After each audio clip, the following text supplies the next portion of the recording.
Did you know, on an average, one analytics job gets about 80 to 100 applicants? A hiring manager might only have less than 1 minute to review your CV. Have you ever wondered what was the right answer to the question that the interviewer asked you? Finding a job could be an overwhelming experience, not if you get right tips and coaching. My name is Rohit Dhawan and I'm a global analytics leader. Over the last 15 years, I have reviewed thousands of CVs, interviewed numerous individuals, and hired for analytical professionals across all levels of jobs. Get Hired is a two-part video series where we will be giving you winning tips for you to do two things that are super essential to get a job. The first, to be able to write a CV that gets you hired. And the second is important tips and information and insights on how to crack an interview.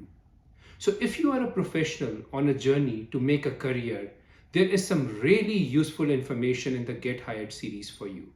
So, let's dive in. Welcome everyone to the Get Hired series.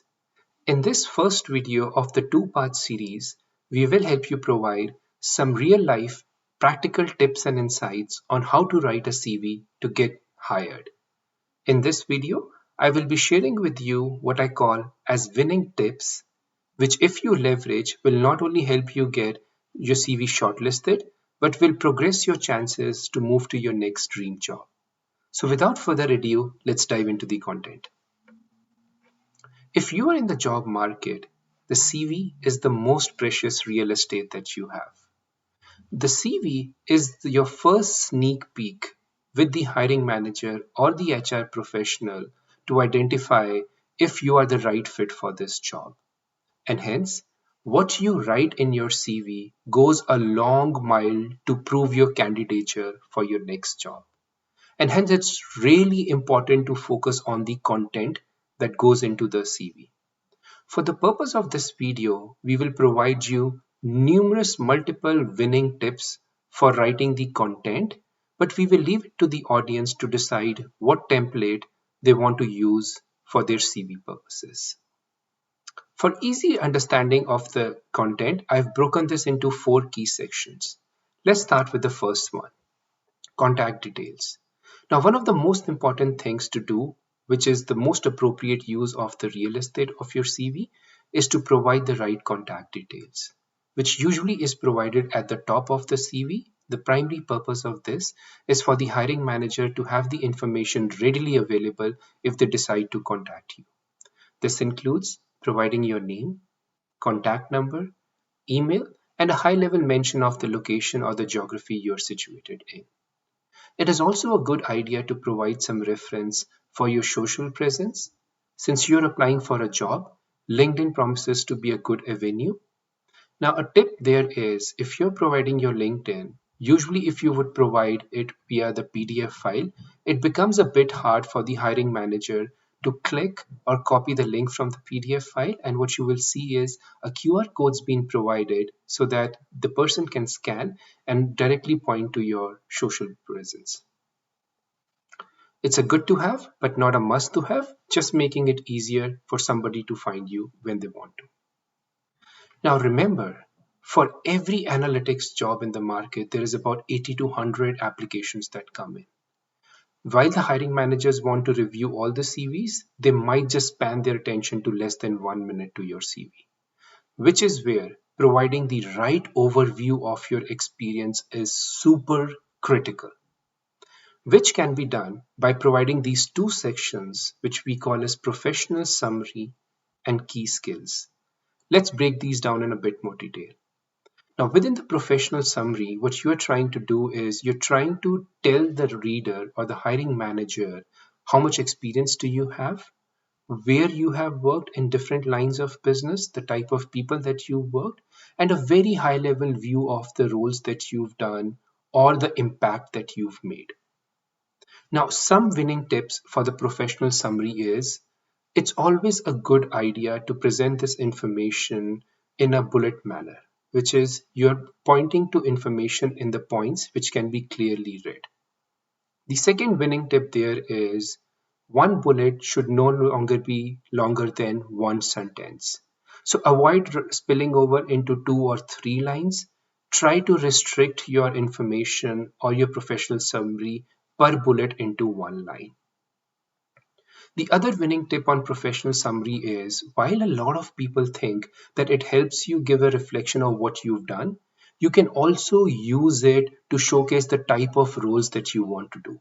So, for example, in this instance, the person is saying act as a consultant, which then the hiring manager interprets to say this is somebody who needs to be involved in a collaborative role with the business and different lines of business. The third winning tip for professional services, try to keep the number of bullets restricted to anywhere between 5 to 7 and no longer than that. Once you've got your professional summary there, the next skill to put is your key skills. In the specific example that we have, we do see the person has put his or her skills into a spectrum by dividing them into three columns. The first column, which speaks of senior stakeholder or people engagement, building relationship, speaks to them of their people skills. The second ones, which speak of their project, and the third one is their technical skill sets. So it's a very clear spectrum of the skill set that the person is bringing to the table. Now let's keep moving on to the next section, which is where your work details are added. Now, usually this is where a lot of people put in a lot of details, a lot of word, and a lot of sentences. But let's try to get some winning tips into this section as well. The first winning tip is you should clearly label the company, the organization that you worked with, what was your last held position there, and what was your start and the end date. When you list these information, it becomes really easy for the hiring manager or the human resource professional to understand the type of organizations you worked with, the roles that you've held there, and the duration of your experience. In this specific example, the second winning tip is to provide a very brief one or two line summary of what the role was about. So in this example, if we look at what the person is saying is strategic partner to business for providing deep insights on acquisition and activation and the rest of the line. So at a high level, what the person is trying to say is the role that they had in the organization. The third and the most important tip is what the hiring managers are usually looking for in this section is to know a little about your role, but more about the contributions and the impact that you drove. Now, in this example, there are two bullets for company one, where the person seems to have brought in an incremental revenue. And in the second bullet, the person is seeming to bring in allocation of the funds. Now, this is what will speak out to the hiring manager of your capabilities and your skill set and what you're bringing to the table. So it's always a good idea to use less words on the role, but really emphasize out the contributions and the impact that you've made. And it's also a good idea to bold or use the different fonts to highlight this. I would rightly prefer not to use many colors. So if you're using a black and white format, a bold format would work, like in this case. So when the person is going through your CV, I would directly go to 5 million incremental revenue, 3 million budget allocation. And that's the type of things that you want the hiring manager to know for themselves. Similarly, keep adding all the appointments that you've had. The manner to do that is the company one should be your one where you're more recently working or you're currently working or you last held your job. And then in the descending order, go forward from your most recent to your last organization. Going next to the section is providing some additional information. It is really important to share your academics and certifications because if you're applying for a technical job, a certification shows you that you've taken an extra effort to go over and above your job, learn something new, and bring an additional skill set to the table. Now, usually what happens is a lot of people ask me that should the academics and certification be positioned up or should it be positioned where in the CV? Now, a general rule of thumb that I guide people with is if you have some experience, like in this case, seems like the person has about 14 years of experience, it is recommended to start with your professional experience and the skill sets, and then towards the end mention the academic and certifications that you have. However, If you are a new graduate, international student, or somebody who's seeking the job for the first time, it might make sense to bubble these up to the little higher above sections so that people can understand that you're relatively new to the corporate world, but you have right education, qualification, and background to qualify for this role. With these key winning tips, let's just quickly summarize on how to write the CV. The first one is contact details. The first should be most updated and the one easier for hiring manager to find you. The second one is on the experience overview. Provide some highly structured bullets which gives a sneak peek into what is that you've done in the past, the number of years of experience that you have. From the work details, again, I can't emphasize much on the point to say not more stories, but the impact and the contributions that you've made will truly stand out for the hiring manager.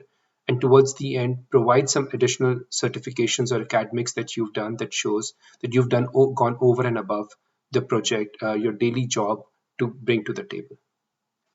Having said that, that's how the key winning tips on the JD or key winning tips on the CV are structured. But don't go yet. We have some bonus tips for you as well.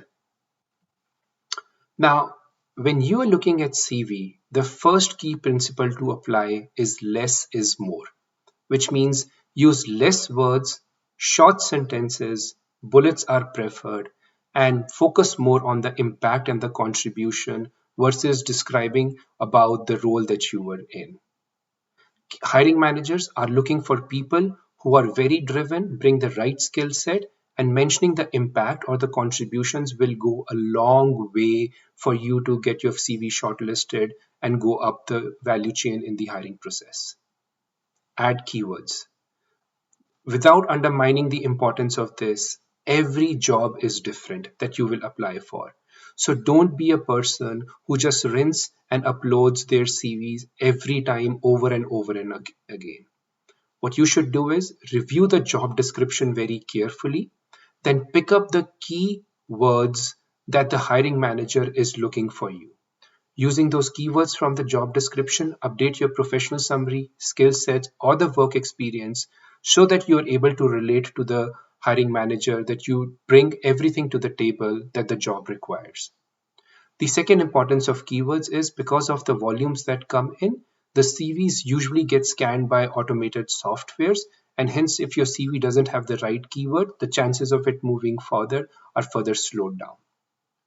And the third important tip, which is once you've got the draft CV ready, if this is your first time that you are building your CV, or if it's been a while that you've been in a job and you've not looked at your CV for a long time, it's a very good idea that once you have a draft version, have somebody, a friend, a parent, a teacher, or a colleague eyeball it for you once. What that will help you do is when you've created the CV and other people view it for you, they'll be able to provide some feedback to understand that if the CV is telling the story that you want to tell and is easily understandable in the language that you want to say. I hope you found this content is useful, and I hope these tips and some winning tips will help you get your CV shortlisted and move closer to your dream job. I hope you liked this video. I am on a mission to make you successful, but I need your help. Please like, share, and subscribe to my channel so that you can keep getting more of this valuable content. If you are a professional looking to progress in your career, I have some really important winning tips to share with you from my experience. More importantly, if you would like to share any feedback or topics on which you need some information, please share that in the comments, and my contact information is in the description. Till then, have a good time.